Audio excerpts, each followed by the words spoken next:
Akhir-akhir ini perhatian kita tertuju kepada situasi politik yang terjadi di Amerika Serikat. Setelah debat pertama pemilihan Presiden Amerika antara pertahan Donald Trump dengan lawannya dari Joe Biden yang berlangsung sangat sengit, kini dunia juga bergantung pada kondisi kesehatan Presiden Amerika Donald Trump yang dinyatakan positif COVID-19. Apapun itu, Make America Great Again. Inilah kata-kata yang dijanjikan oleh seorang Presiden Donald Trump. Tapi terlepas itu, akankah Presiden Donald Trump akan terpilih lagi? Lantas seperti apa sih kemajuan negeri Paman Sam di bawah kendali seorang Donald Trump? Kita simak bersama dalam Ekonomi Amerika di bawah tali kekang Trump berikut ini. Ya, kita lihat dari yang pertama, yaitu tepat sebelum pandemi corona menyerang dunia. Presiden Amerika Donald Trump mengklaim telah berhasil mencetak pertumbuhan ekonomi yang bersejarah. Di antaranya adalah rekor pengangguran yang rendah dan juga mengangkat jutaan orang Amerika keluar dari jurang kemiskinan. Apakah benar? Mari kita cek faktanya. Ya, kita mulai dari pertama, yaitu pertumbuhan ekonomi Amerika terlebih dahulu. Di sini kita lihat ya, dibagi dengan dua, yaitu di awal masa jabatan Presiden Obama dan kemudian Presiden Donald Trump yang dimulai sejak 20 Januari 2017. Kita lihat di 3 tahun pertama Trump menjabat, rupanya pertumbuhan ekonomi Amerika ini konstan di kisaran 2 hingga 3% dengan rata-ratanya yaitu sekitar 2,5%. Sementara pada 3 tahun terakhir pemerintahan Obama, kita lihat pertumbuhan ekonomi Amerika rata-rata berada di 2,3%. Memang sedikit lebih baik daripada masa Trump, namun perbedaan ini bisa dikatakan tipis sekali. Nah, kita lihat di masa pemerintahan Obama ada pertumbuhan ekonomi yang cukup melesat hingga 5,5% dan 5% di tahun 2014. Sementara pencapaian tertinggi Trump hanya 3,9% pada akhir tahun 2017.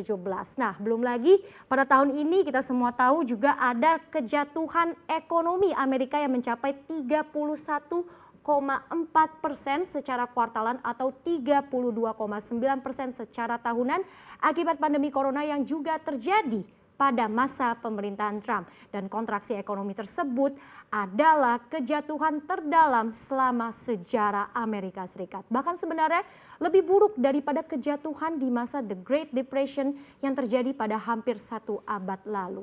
Dan Trump mengklaim kalau dirinya sebenarnya ini berhasil membawa angka pengangguran dan kemiskinan Amerika ke titik terendah. Seperti apa faktanya?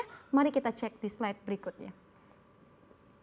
Nah, pada bulan Februari tahun ini angka pengangguran di Amerika mencapai level 3,5%, di mana rupanya angka ini menjadi yang terendah selama lebih dari 50 tahun terakhir. Dengan demikian artinya memang cukup benar apa yang dikatakan Trump terkait yang satu ini. Namun seperti yang diketahui, Trump memang mengambil langkah yang cukup agresif dan juga cukup protektif termasuk dalam hal tarif dagang, sehingga hubungan dagang dengan China pun juga kian memanas. Dan juga tidak lupa ya, Trump ini juga terkenal ketat sekali dengan persoalan imigran. Bahkan dia juga mengklaim hal itu dilakukannya semata-mata untuk menguntungkan masyarakat Amerika. Namun menurut laporan dari Economic Policy Institute disebutkan bahwa justru yang dilakukan oleh Trump ini dapat berdampak sebaliknya. Nah, mengapa demikian? Jadi laporan tersebut menilai kebijakan-kebijakan Trump ini faktanya membuat lebih banyak perusahaan atau manufaktur ini meninggalkan Amerika. Yang awalnya kebijakan itu seharusnya diharapkan bisa menambah lapangan pekerjaan untuk warga, justru malah menjadi berkurang. Kita lihat, data menunjukkan di bawah Trump pada 3 tahun sebelum pandemi, memang ada 6,4 juta pekerjaan tambahan. Namun sebenarnya jika kita compare dengan 3 tahun terakhir masa jabatan Presiden Obama, ada lebih banyak pekerjaan tambahan kala itu, yaitu sebanyak 7 juta. Nah, sayangnya di tengah pandemi corona, angka pengangguran Amerika yang ingin ditekan ini justru mendapatkan hantaman. Ya, pada bulan April kita lihat angkanya ini melonjak menjadi 14,7%. Lagi-lagi ini menjadikan level tertinggi sejak The Great Depression pada tahun 1930. Walaupun sebenarnya angka pengangguran ini sudah kembali cukup signifikan, yaitu berada di 8,4% pada bulan Agustus. Nah, klaim lain dari Trump ini juga ternyata datang dari keberhasilannya mengatasi masalah kemiskinan. Pada tahun 2019, Trump juga mengatakan bahwa angka kemiskinan ini sudah berkurang drastis. Bahkan dengan bangga ia menyebut capaian itu merupakan penurunan angka kemiskinan terbesar sepanjang sejarah. Benarkah? Pada tahun 2019 angka kemiskinan di Amerika berkurang 4,2 juta jika dibandingkan dengan tahun sebelumnya. Jadi memang ini adalah betul penurunan yang cukup signifikan, tetapi ini bukanlah penurunan yang terbesar ya dalam sejarah, karena Biro Sensus Amerika telah mempublikasikan data kemiskinan sejak akhir tahun 1950. Ini mencatat penurunan terbesar dalam 1 tahun. Faktanya terjadi pada tahun 1966 di mana hampir 4,7 juta orang terangkat dari kemiskinan. Nah, berikutnya masih ada poin lagi yang juga tidak kalah menarik kita lihat, yaitu hutang negara Amerika. Jadi meski Amerika ini negara maju dengan perekonomian terbesar di dunia, Amerika juga tidak lepas dari yang namanya hutang negara. Baik Obama maupun Trump, keduanya sama-sama mendapatkan kritikan dari terkait soal hutang nasional. Kita lihat dari masa jabatannya Presiden Obama. Pengeluaran ini cukup meningkat karena pemerintah mencoba menghidupkan kembali ekonomi setelah the Great Recession. Kemudian ditambah juga melanjutkan kebijakan pemotongan pajak dari masa Presiden Bush. Sementara itu, kebijakan baru dari Trump yaitu pemotongan pajak individu dan korporasi yang cukup signifikan. Di tahun 2017 rupanya ini ditaksir penambahan hutang negara dari kebijakan itu adalah sekitar 1,5 triliun dolar. Nah, pasalnya dengan insentif pajak tersebut, pemasukan negara juga pastinya jadi berkurang. Apalagi di tengah di satu sisi adalah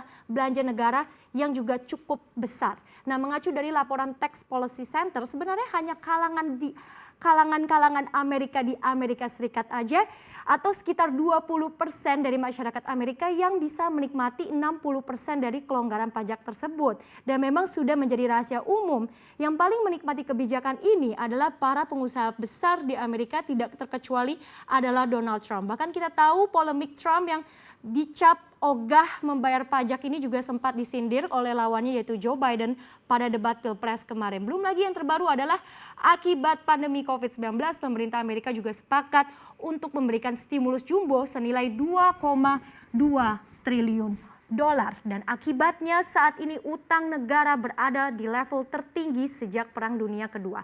Nah, banyak ekonomi mengatakan peningkatan belanja setelah the Great Recession dan juga pandemi tidak dapat dihindari lagi. Namun sebagian tetap menyalahkan Obama dan Trump karena keduanya sama-sama dinilai tidak dapat memperbaiki anggaran. Berikutnya masih terkait klaim keberhasilan Trump, seperti apa kita juga akan lihat di slide yang terakhir. Hal lain yang digadang-gadang oleh Trump adalah sebagai tolak ukur kesuksesannya nih adalah melesatnya nilai bursa saham di Amerika, khususnya Dow Jones Industrial Average. Nah, dalam 3 tahun masa pemerintahan Trump, Dow Jones memang terus meroket, bahkan hampir 40%. Dan mencetak rekor tertinggi sepanjang sejarah yaitu di level 29.570 pada bulan Februari ini. Sementara indeks lainnya seperti Nasdaq bahkan mampu mencapai 2 kali peningkatan. Namun banyak analis yang menyebutkan stock market boom ini sudah dimulai sejak masa Presiden Barack Obama. Dan apalagi Trump ini kita juga tahu ya, terkenal mudah sekali menggerakkan market, salah satunya melalui postingan-postingannya yang ada di Twitter. Sehingga sikap Trump tersebut juga menyebabkan volatility pasar yang juga semakin besar. Padahal yang namanya bursa saham ataupun market ini tidak suka dengan adanya ketidakpastian. Dan yang terbaru, akibat pandemi COVID-19, indeks ini kita juga tahu, ini juga sempat ambles parah dan menghapus semua kenaikan di semasa Trump ini menjabat. Meski demikian, bursa saham Amerika cukup tangguh kalau kita lihat, dan karena sebagian besar dari saham-saham tersebut juga sudah hampir kembali pulih di posisi sebelum masa pandemi. Dan itulah sederet fakta atas klaim yang disampaikan oleh Presiden Donald Trump. Memang sekilas kalau kita lihat memang sekilas agak jauh ya apa yang terjadi di sana dengan apa yang terjadi di tanah air. Meski begitu, dengan sebagai negara dengan perekonomian terbesar di dunia, apa yang terjadi di Amerika kurang lebih juga akan berpengaruh terhadap perekonomian dunia, termasuk kita juga Indonesia. Intinya semoga saja yang terpilih memimpin negeri adidaya ini adalah yang terbaik.